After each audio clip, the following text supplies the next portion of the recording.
জাপানে বসে বিএনপি সম্পর্কে বদনাম করছেন। একটু লজ্জাও লাগলো না? সংস্কার করার কথা করেছেন।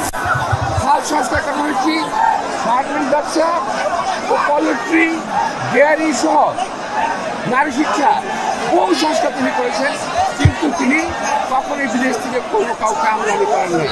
আজকে এই সরকার কিছু বিদেশি লোককে আমদানি করেছেন কিছু সংস্কার করার জন্য। আবার এই সংস্কার করতে করতে এমন জায়গায় চলে গেছে যে তারা আজকে আর নির্বাচন করতে চায় না। খুব দুঃখের সঙ্গে একটা কথা বলছি, দেখলাম ইউনূস সাহেব জাপানে বসে বিএনপি সম্পর্কে বদনাম করছেন। একটু লজ্জাও লাগলো না দেশের সম্পর্কে বিদেশে বসে বদনাম করতে? তিনি বললেন একটি দল নির্বাচন চায়। আমরা বলতে চাই একটি লোক নির্বাচন চায় না, নির্বাচন চায় না।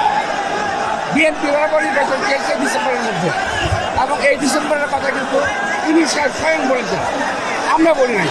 তাই প্রস্তাব পরবর্তীতে শিফট করে চলে গেলেন 3 মাসে।